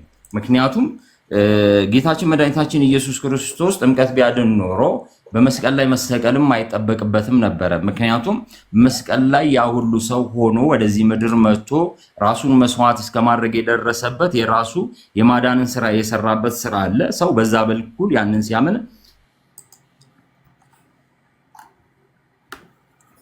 ይድናል። ጥምቀት ደግሞ ትእዛዝ ስለሆነ ጥምቀትን ይፈጽማል። ግን ጥምቀት የራሱ የሆነ ደግሞ በረከት አለው። ምክንያቱም በሮሜ ምዕራፍ 6 ላይ እንደተነገረው የጥምቀት በረከት አለ። ከእርሱ ጋር ሞቱን በሚመስል ሞት እንተባበራለን፣ ትንሳኤውን በሚመስል ትንሳኤ ደግሞ ተጠምቀን ስንወጣ በዛ የመተባበርን ስራ እንደምንሰራ ነው የሚናገረው። ስለዚህ ህፃናት ማጥመቅ መጽሐፍ ቅዱስ አይደለም።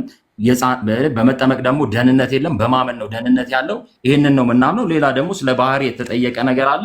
አንድ አካል አንድ ባህሪ የሚለው ነው የምንቀበለው። ይሄ ነው እንግዲህ። ሁለት ጥያቄ ጠይቆኛል። በዚህ ቀሪ ነገር ካለ እንትን ማለት ይችላል። የሚጠይቁኝ ነገር ካለ ሁለቱን የጠይቀኝ ወንድሜ መዝሙር። በቃ ቴንክ ዩ። እሺ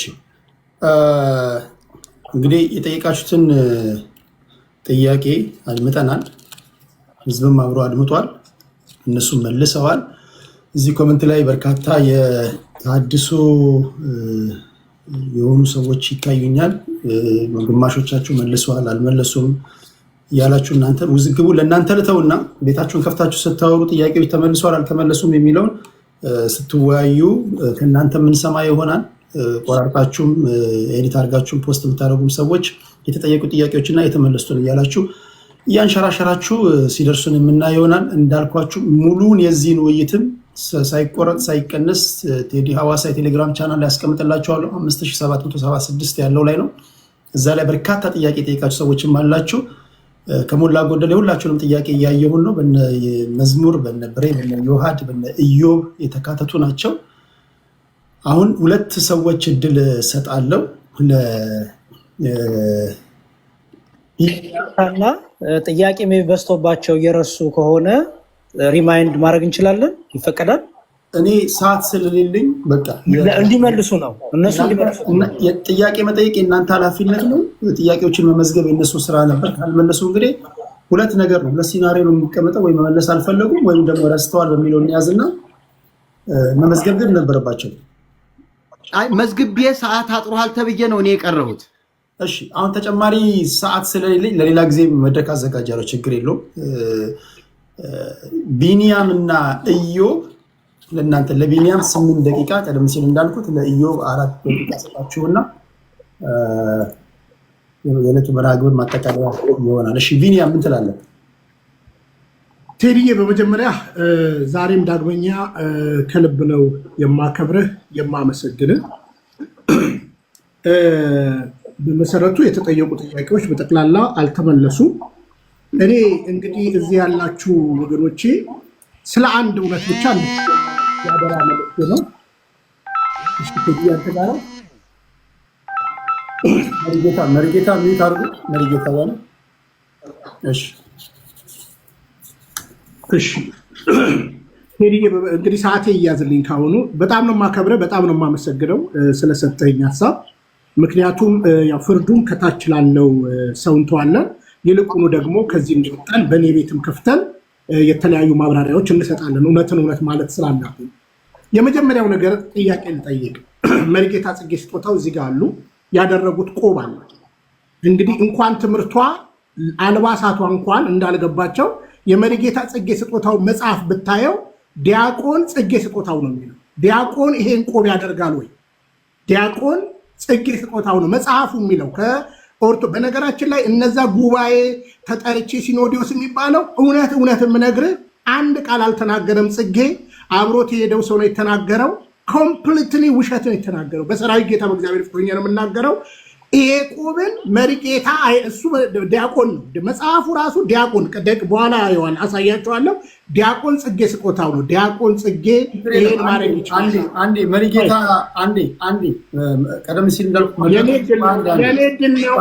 ድል ነው። መድረኩ የእናንተ ስለሆነ የማጠቃለያ 3 ደቂቃ ሰጦታለሁ። ችግር የለውም። የመጨረሻውን እርሶ ብለው ደምድመን ነው የምንወጣው። ችግር የለውም። ስለዚህ ያድምጡ። ቀጥል ቢሉ ባይገቡብኝ ደስ ይለኛል ቴዲዬ። እኔ እውነት ለመናገር ማለት ነው። በደንብ ስማኝ። ከደቂቃ በኋላ በቪዲዮ አሳያለሁ መረጃውን።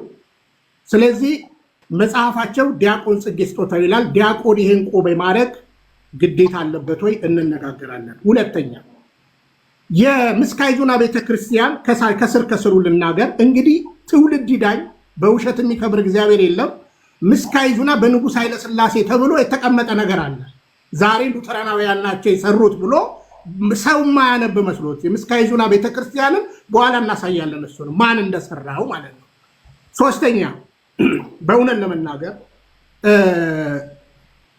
ሚሊኒየም አዳራሽ በቅርብ ጊዜ እነዚሁ ሰዎች ነበሩ።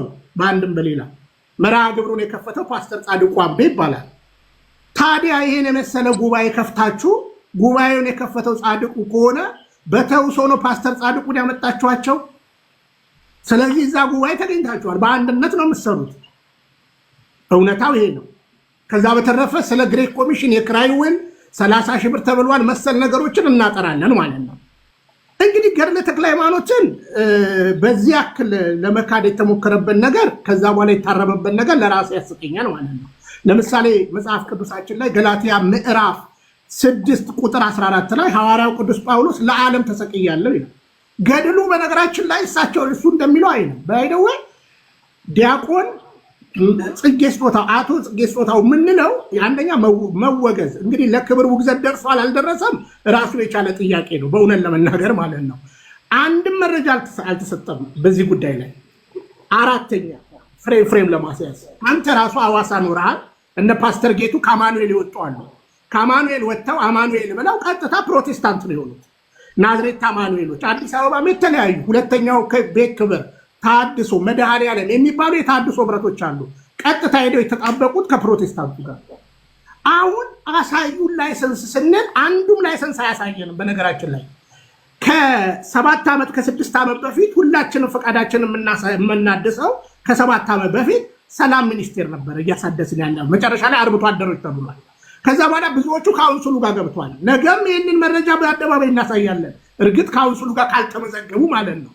በእውነትስ ለመናገር አሁን እነሱ ጀግና ከሆኑ እኔ ለምሳሌ ከአሴምብሊ ከወጣው በኋላ የኢትዮጵያ ፕሮቴስታንት ውስጥ ሆኜ ይሄው የእግዚአብሔር መንግስት እውነት የሚል ላይሰንስ አለን። እስቲ የሰላም ሚኒስቴር ላይሰንሳቸውን ያሳዩን የታደሰ እቤቴ ነው ምናምን ነገር በሚል ማለት ነው። ለምን ይዋሻሉ? ጀግና ከሆኑ ኩራት ካላቸው ላጥ አድርገው ማሳየት ነው። ደግሜ እናገራለሁ። እቺ ቤተክርስቲያን ዶግማዋ ጽኑ ነው። እንኳን እነዚህ ሰዎች ቤተክርስቲያኒትን የማያውቁ ቀርቶ ብፁዕ ቅዱስ አቡነ ማትያስ ቤተክርስቲያን ትታደስ ብለው መነሳት አይችሉም። አንዴ ተሰርታ ተቀምጣለች።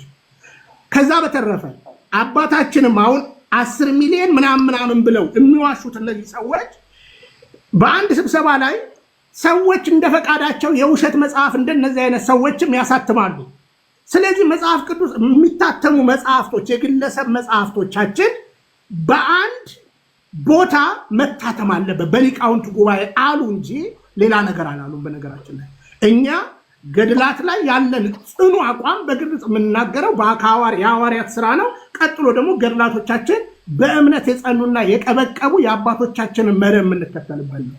ስለዚህ እንግዲህ የፕራክቲካሊ የምነግርህ እኔ በደንብ አጥንቻለሁ፣ ከተሐድሶች ጋር በደንብ አውቃቸዋለሁ። ከዛ በተረፈ ግን አሁን 30 ሺህ ብር ግሬክ ኮሚሽን እየከፈልን አብዝቶብን 60 ሺህ ብር ተብሏል። ቁማር ነው።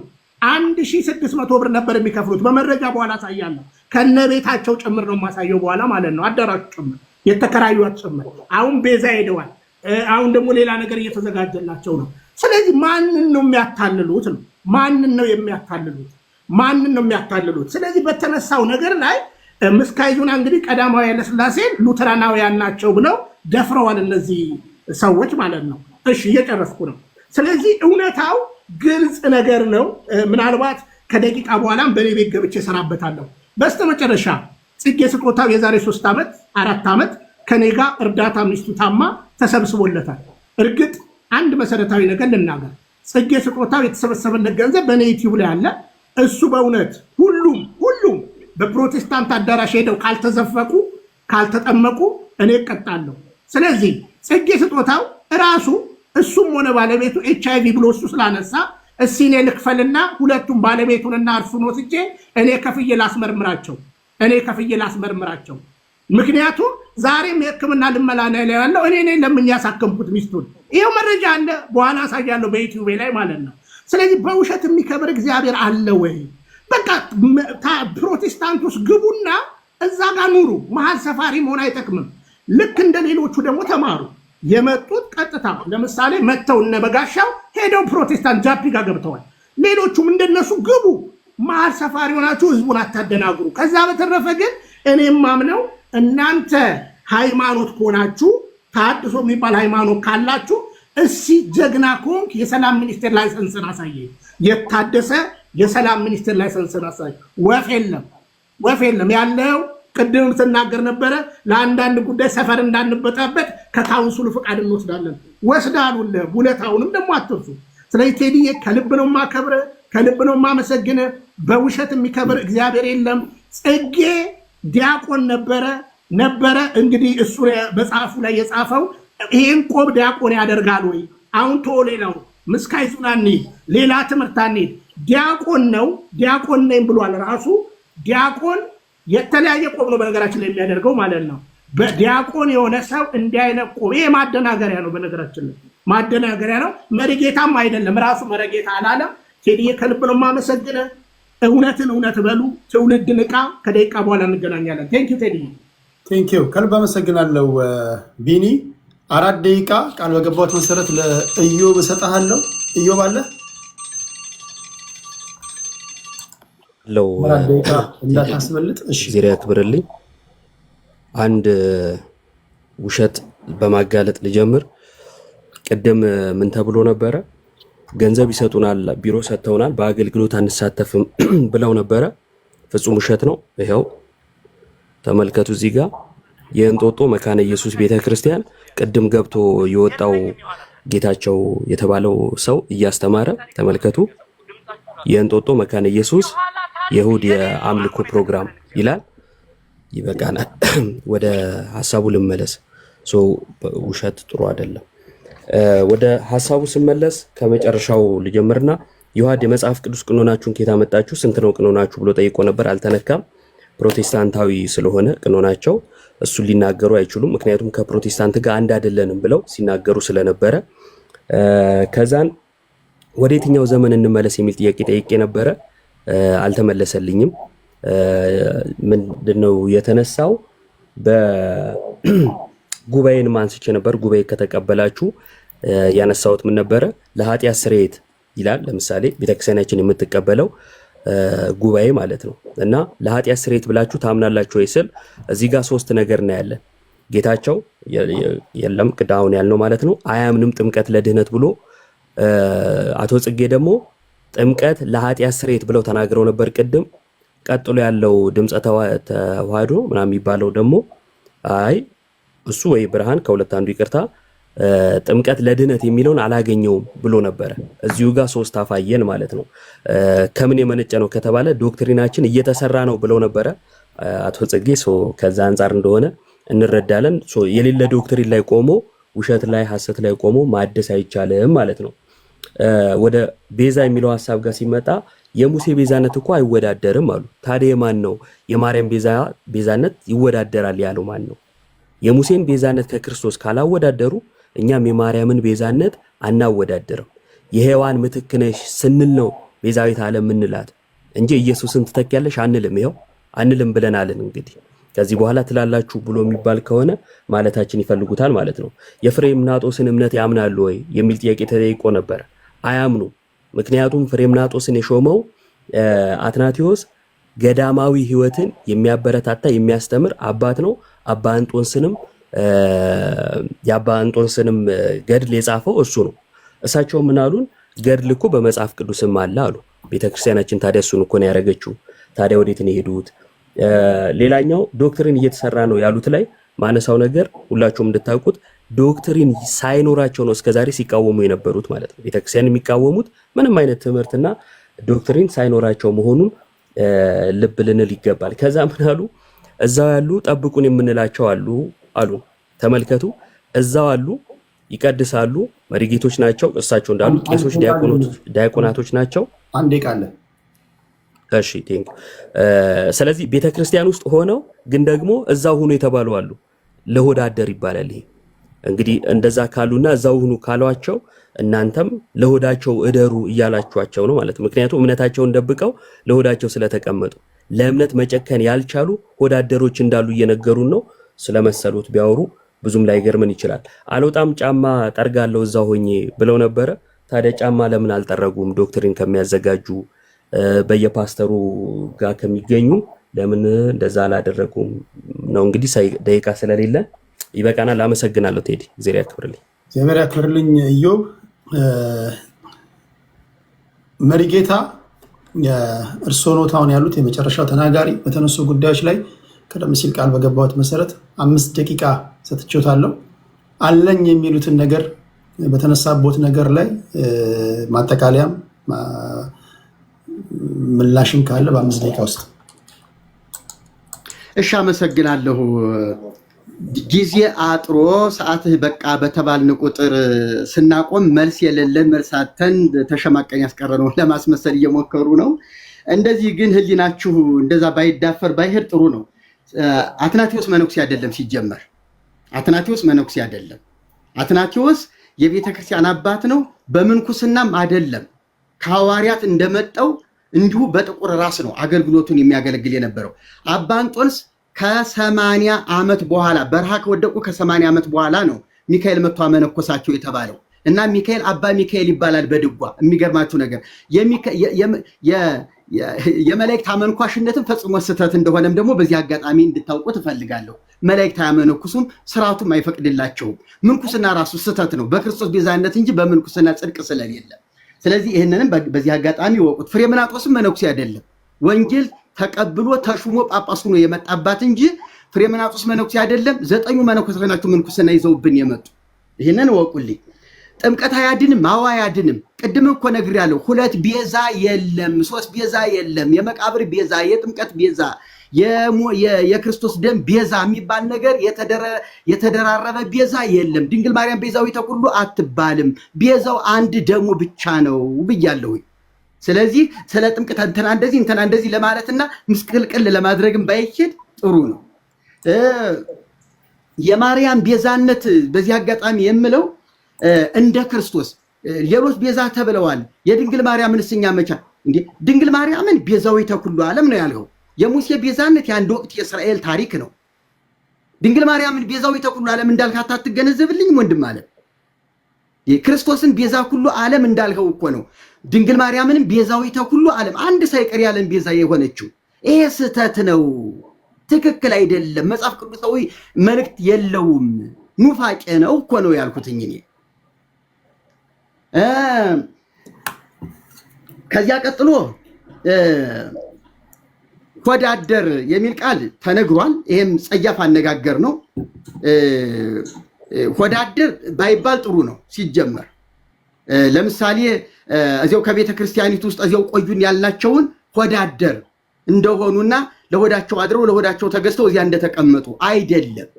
እንደሱ አይደለም። እንደዛ በለህ አትረደው። አሁንም በቅንነት መንፈስ የምነግርህ እውነት የገባው ሰው እንደ ዮሴፍ እንደ ኒቆዲሞስ እንደነ ገማልያል የጌታ ደቀ መዝሙር ሆኖ በአይሁድ ሸንጎ የሚቀመጡ አሉ። ካለቆቹ ብዙዎቹ አመኑ የተባለላቸው እኮ አሉ። ከዚያ ውስጥ እንደዚህ እንድትረዳኝ ነው የምፈልገው እኔ እንጂ ወዳደር እነ ኒቆዲሞስ ወዳደር ናቸው እንዴ? እነ ዮሴፍ ወዳደር ናቸው እንዴ?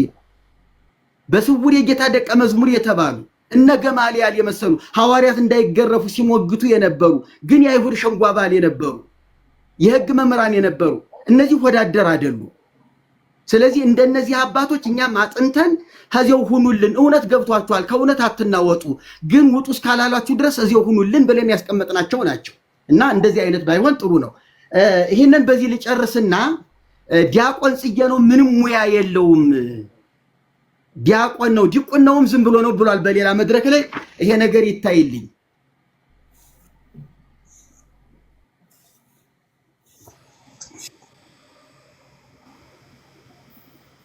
ዲፕሎማ ነው ከቅዱስ ጳውሎስ መንፈሳዊ ኮሌጅ የተቀበልኩት ነው የሚለው። ተውበ ዝንቱ ዲፕሎማ ለመሪጌታ ጽጌ ስጦታው ነው የሚለው። ለመሪጌታ ጽጌ ስጦታው። ይሄን መቼም በጉቦ አትሉኝም። ለመርጌታ ጽጌ ስጦታው ተውበ ዝንቱ ዲፕሎማ ለመርጌታ ጽጌ ስጦታው እምድረ ፈጸመ ተምህሮ ሁሉ ትምህርተ መንፈሳዊ ትምህርቶችን ሁሉ አጠናቆ ለ4 ዓመት ይሄ ዲፕሎማ ተሰጥቶታል ነው የሚለው። ሌላው ወደ ቅዱስ ጳውሎስ ከመምጣቴ በፊት ገጠር ትምህርት ቤት የቆሎ ትምህርት ቤት እያለው ይሄ ይታይልኝ። ምናልባት ስክሪኑ እንግዲህ በትክክል ያሳይ አላውቅም።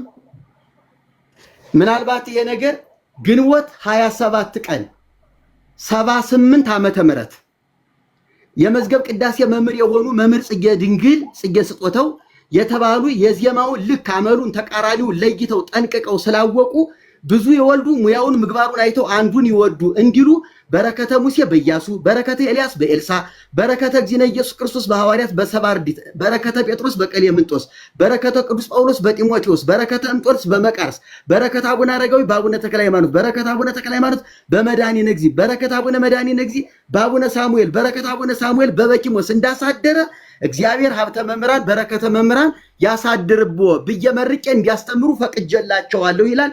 ማህተም መምህር ገብረ ኢየሱስ የገዳሙ አስተዳዳሪ። እንደገና ደግሞ ሌላው ማህተም ደግሞ መምህር ገብረ ማርያም የደብረ አባይ የቅዳሴ መምህር እና አንዴ ቃሉት እሺ ቀጥላለሁ። ሌላው ከዚህ ቀጥሎ ያለው አሰብ የቅዳሴ መምህር ሁኜ ያገለገልኩበት ደብዳቤ አሰብ ከአዲስ አበባ እንደመጣው ብዙ አልቆየውም። ወደ አሰብ ሂጄ ይሄ ትንሽ ምንድነው ይሄ ታይፕ የኮምፒውተር አይደለም፣ ትንሽ ያስቸግራል። የታይፕ ነው። ለሚመለከተው ሁሉ መርጌታ ጽጌ ስጦተው በአሰብ ራስ ገዝ ሀገረ ስብከት በሚገኘው በአሰብ ሐመረ ኖህ ቅዱስ ሚካኤል ገዳም መምህርነት ተመድበው ቀሳውስቱንና ዲያቆናቱን ቅዳሴ ሲያስተምሩ የቆዩ መሆናቸውን የሚያስረዳ ይሄንን የምስክር ወረቀት ሰጠናቸዋል ተብዬ ያገለገልኩበትን የምስክር ወረቀት አሰብ ተፈናቅለን ስንመጣ ይሄ ደብዳቤ ተሰጥቶኝ ነው የመጣሁት። ሻቢያ ከዚያ ሲቆጣጠር ሌላም አዲስ አበባ በየደብሩ ያገለገልኩበት ይሄ ሁሉ ጎፋ ገብርኤል ካቴድራል ስብከተ ወንጌል ኃላፊ ሁኜ የተመደብኩበት ይሄው መርጌታ ጽጌ ስጦተው እና ተው እንጂ ወንድም አለም ትናንትና ኦርቶዶክስ ገብተህ ቤተክርስቲያኒቱን እንዲህ አጥበል። አሁን ይሄንን ከየት አመጣሁት? መጽሐፍን አሳየን። ቆይ መጽሐፍን ያንተም መጽሐፍ ዲያቆን የሚለውን የዛሬ 40 ዓመት ሐሳቡ በጣም የተፈነከተውን አሳየን። ቆይ አንዴ መርጌታ ጨርሱ። መጽሐፍን አልኩት እንደ መጽሐፍ አንዴ ጊዜ ቆይ፣ በሰላም እየሄድን ነው። ቤቱን ልምራው። መርጌታ ጨርሱ ሐሳቦትን። ጨርሻለሁ። እሺ እኔ ሰዓት አልተሰጠኸኝም። 5 ደቂቃ አይ ቲንክ 8 ደቂቃ ምናምን አለኝ ብዬ አስባለሁ። እሺ 5 ደቂቃ ነው። 5 ደቂቃ አብትሽ። እሺ በዚህ አጋጣሚ ቴዲ አንድ ከኔ ከሰጠኝ 5 ደቂቃ አንዱን ደቂቃ መምህር ለመግባት ስለፈለገ ለመምህር ጌታቸው አንዱን ደቂቃ አስገባቸውና አይ ማንንም አላስገባም። በቃ ሰዎች በሰዓት መገኘት ነበረባቸው። ሰዓት የለኝም እኔ። 5 ደቂቃ አለ። እሺ ቴዲ እኔ ሐሳቡን ልጠቅልል። እኔ እንግዲህ የምናወራው እዚህ ጋር ብዙ ሰው በሚመለከተን ሚዲያ ነው። ቴዲ በደንብ ሰማኝ። ብዙ ሰው በሚመለከተን ሚዲያ ነው። ህዝብ በሚያይ ሚዲያ ነው። ኦልሞስት 4700 አካባቢ ሰው ባለበት ሁኔታ ነው እያወራን ያለው። እቺን ብቻ ነው የምናገረው። እኔ ይሄ የማሳይህ መረጃ ለአንተ ምልክልህ መረጃ እስከዛሬ የመጣንበትን እንደ ቤተክርስቲያን ተቆርቋሪ የታየንበትን ወንድማችን ቢኒያም ማለት ነው እያሳየኝ ነው። ለኔ ቪዲዮ አይታየኝም። ለምን እንደሆነ አላውቅም። አይ ቪዲዮ አይደለም፣ ቪዲዮ አልከፈትኩም። ለአንተ ልክልሃለሁ፣ ኢንቦክስ ላይ ልክልሃለሁ ለአንተ። ችግር የለም። የእስከዛሬውን እንግዲህ እኛ ቢሮ ያለን ሰዎች ነን። ቢሮ ላይ አስቀምጠን ነው ዶክመንት የምንወጣው እንጂ እንደ በኪሳችን በቦርሳ ይዘን ፋይልና ዶክመንት ይዘን ልንወጣ አንችልም። ቢሮ ፋይል ላይ የተያያዘ ነገር ነው። እኔ ግን ለአንተ ልክልሃለሁ። ይሄንን ሳሳይ ግን ወንድማችን ቢኒያም እስከዛሬ የመጣበትን እስከዛሬ ሲያስረዳ የነበረበትን ዛሬም ቤተክርስቲያኒቱን በሐሰትና ተገቢ ባልሆነ መረጃ እወክላለሁ ብሎ የሚልበትን ነገም በቤተክርስቲያኒቱ ስም ሊነግድ የሚችልበትን ነገር አሳያለሁ። አንደኛ ሰነዳችን ፍቃዳችን ከሰላም ሚኒስቴር እንደሆነ አንደኛ ይሄንን ነገር እንግዲህ ቴዲ በእኛ መካከል እግዚአብሔር ስላለ እኔ ላንተ ልክልሃለሁ። ነገ ጠዋት ቢሮ ገብቼ ልክልሃለሁ። አንደኛ። ሁለተኛ 1600 ብር ነው ለግሬት ኮሚሽን። እኔ ሰው ለአቅመ አዳም የደረሰ ሰው አስተውላለሁ ብሎ የሚያስብ ሰው ባስ ሲልም ታሪካዊቷን ቤተክርስቲያን ብሔራዊቷን ቤተክርስቲያን እድሜ ጠገብ አስተዋጽኦ ያላትን ቤተክርስቲያን አነሰም በዛ ከ40 ሚሊዮን በላይ ህዝብ የሚከተላትን ቤተክርስቲያን እወክላለሁ ብሎ የሚል ሰው እንደዚህ ባለ ግልጽም ሆነ አምሶሪ ይህንን ነገር ለመናገር ውሸት ሲናገር ያሳፍረኛል። እኔ ለግሬት ኮሚሽን ከ37,000 ብር በላይ ስንከፍልበት የነበረውን ኦልሞስት ለ2 ዓመት ስንከፍልበት የነበረውን ደረሰኝ አሳይዛለሁ፣ አታች አደርግልሃለሁ፣ እልክልሃለሁ። ይሄንን ለታሪክም ለሚሰሙንም ሰዎች ለቤተ ክርስቲያኒቱም ክብርና ልዕልና ስትል እንድታሳይ እኔ አደራ እልሃለሁ በሚመለከተን ሰዎች ፊት። ምክንያቱም ይሄ ሰው ነገ ቤተ ክርስቲያኒቱን ወክዬ እንደዚህ አድርግ። እኔ ቲክቶክ ላይ የሃይማኖት ነክ ጉዳዮች እንደዚህ ነገሮችን ፖስት ስለማላደርግ አንተው ላይ ፖስት አድርገውና ሜንሽን አድርገው እኔ አሳያለሁ። ምንም ችግር የለም፣ አሳያለሁ። በመጨረሻ እንግዲህ ያሳፍራል፣ በጣም ያሳፍራል። ብዙ ነገር ልናገር አልችልም። እንደ አንድ ክርስቲያን ሳስብ ይሄንን ነገር ስናገር ያሳፍረኛል። በመጨረሻ ግን ተሐድሷችን የደረሰበትን ደረጃ አሳይቼ ልጨርስ። አንድ አባባል አለ፣ በነገራችን ላይ አንድ አባባል አለ። ኦልሬዲ ያለቀ ዶክመንት አሁን ለሚሰሙን ሰዎችም እንደ መልካም ዜናም እንደ መርዶም እንዲሰሙት የምፈልገው ቤተክርስቲያን ተሐድሶ ማድረግ አለባት ብለን ባሰብናቸው በ4 ዋና ዋና ጉዳዮች ላይ የአስተምሮ ተሐድሶ ማድረግ አለባት፣ የሥርዓት፣ የባህል፣ የወግ፣ የቋንቋ ተሐድሶ ማድረግ አለባት፣ የአምልኮተ እግዚአብሔር ተሐድሶ ማድረግ አለባት፣ የአስተዳደር ተሐድሶ ማድረግ አለባት ብለን ያዘጋጀነውን በቤተክርስቲያኒቱ ምሁራን፣ በቤተክርስቲያኒቱ ታዋቂ ሂስቶሪያንስ፣ የቤተክርስቲያኒቱ ጉዳይ ይመለከታቸዋል ተብሎ በሚታሰቡ ሰዎች የተዘጋጀውን ዶክመንት አጠናቀን ጨርሰን ለቅዱስ ሲኖዶስ ለማስረከብ ዝግጅታችንን ጨርሰናል። ይሄ ዝም ብሎ ሰፈር ውስጥ የምናወራው ሰዎች ይሄን ቃል ተጠቀም በጣም አዝናለሁ። ቤተክርስቲያኒቷን እንደ ስትራቴጂክ አጋር በመጠቀም ሊያሳኩ የሚፈልጓቸውን ፖለቲካል ኢንተረስቶቻቸውን ለማሳካት በቤተክርስቲያኒቱ ጥላ ላይ ተንጠልጥለው የሚሄዱ ሰዎችን መልስ ለመመለስ ሳይሆን የቤተክርስቲያኒቱ እጣ ፈንታ ስለሚያሳስበን ይሄንን የተደራጀ ዶክመንት ለቅዱስ ሲኖዶስ ለማቅረብ ዝግጅታችንን ጨርሰናል። በዚህ ዶክመንት ጉዳይ ላይ ጊዜ ካገኘን አንዴ ቃል ጥያቄዎች አለ ጨርሻለሁ። ጥያቄ አለኝ ብሎ የሚያስብ ሰው፣ ሐሳብ አለኝ ብሎ የሚያስብ ሰው ይሄንን አድል አንተም ታመቻችልናለህ ብዬ አስባለሁ። በዚህ ጉዳይ ላይ ከበቂ ማስረጃና ማብራሪያ ጋር እንድናስረዳ እድል እንድሰጠን በእግዚአብሔር ስም እጠይቅሃለሁ። በጣም አመሰግናለሁ ስለሰጠህ እድል። በጣም ታንኪው። ያልኩን ማስረጃዎች አታችመንት አደርግልሃለሁ። 1600 ብር የተባለውን ማስረጃ ከ38,000 ብር በላይ ለ3 ዓመት እየከፈልን ቆየንበትን ከሰላም ሚኒስቴር ያወጣነውን አጠቃላይ ፍቃድ አሁንም በዚህ ዓመት ላስት ይር እንኳን ያደስንበትን ፍቃድና ላይሰንስ ይሄንን ማሳየው የሞራል ልዕልና ያላቸው የቤተክርስቲያኒቱ ልጆች ስላሉ እዚህ ጋር ያሉ ሰዎች አይደለም። የሞራል ልዕልና ያላቸው የቤተክርስቲያኒቱ አባቶች ስላሉ ስለምናከብር፣ ታሪኳን፣ እድሜዋን፣ አስተዋጽኦን ስለምናከብር ሪሊ በዚህ ጉዳይ የቤተክርስቲያኒቷን ስም በማይገባው መንገድ ማንሳት ስለማንፈልግ ተገቢውን ክብር በጠበቀ መንገድ ለአንተ ኦፈር አደርጋለሁ። ቀጣዩን እድልና ጊዜ ግን እንድታመቻችልን አደራ እልሃለሁ። በጣም አመሰግናለሁ። እግዚአብሔር ያክብርልኝ። ወንድማችን ቴዲ፣ ቅድም ወንድማችን ብንያም ወደ ስንት ሺህ ቢሊዮን ይሁን ብር ተሰብስቦለት ሚስቱና እሱ ታክሟል ብለዋል። ይሄንን ከባካንካውቱ በእኔ ስም የተሰበሰበ ብር ካለና ወደ እኔ የመጣ ካለ ይሄን ብር ስለምመልስለት እባክህን ይሄንን በእኔ ስም የተሰበሰበ ከደቂቃ በኋላ 95 ዓመተ ምህረት ጀምረው ነው እዛ የነበሩትና 1000 ውሉን እሺ ከመሰረቱ ውሉን ይላክልህ። በውሸት እግዚአብሔር አይከብርም።